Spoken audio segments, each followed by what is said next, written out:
মাথায় রাখবেন, সব ক্ষমতার মালিক একজন, তিনি কে? এই যে এতগুলো লোক বসে আছেন, মনে হচ্ছে এই শক্তি আমাদের, যদি মাঝখানে সাপ না খালি ব্যাং লাভ দিয়ে উঠলে দেখবেন সব পালাই গেছে। মানুষের ক্ষমতার কোনো দাম নাই।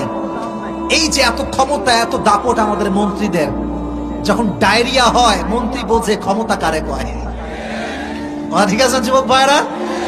অথবা মনে করে কোন দেশের প্রধানমন্ত্রী, মনে করে আমেরিকার ডোনাল্ড ট্রাম্প, এখন যে আছে তার নাম কি, জো বাইডেন, খুব ক্ষমতা, পুরো পৃথিবীর ক্ষমতাদের হাতে আছে। চীন, ইন্ডিয়ার প্রধানমন্ত্রী নরেন্দ্র মোদী, যতই ক্ষমতাবান হোক, যদি ওরে একটা রুমে একা রাখা হয় আর জিনিসটা সাপ ঢুকায় দেওয়া হয়, ধরা সাপ হইলেও হবে, ও জায়গায় পেশাব করে দেবে। ঠিক কিনা বলো যুবক ভাই?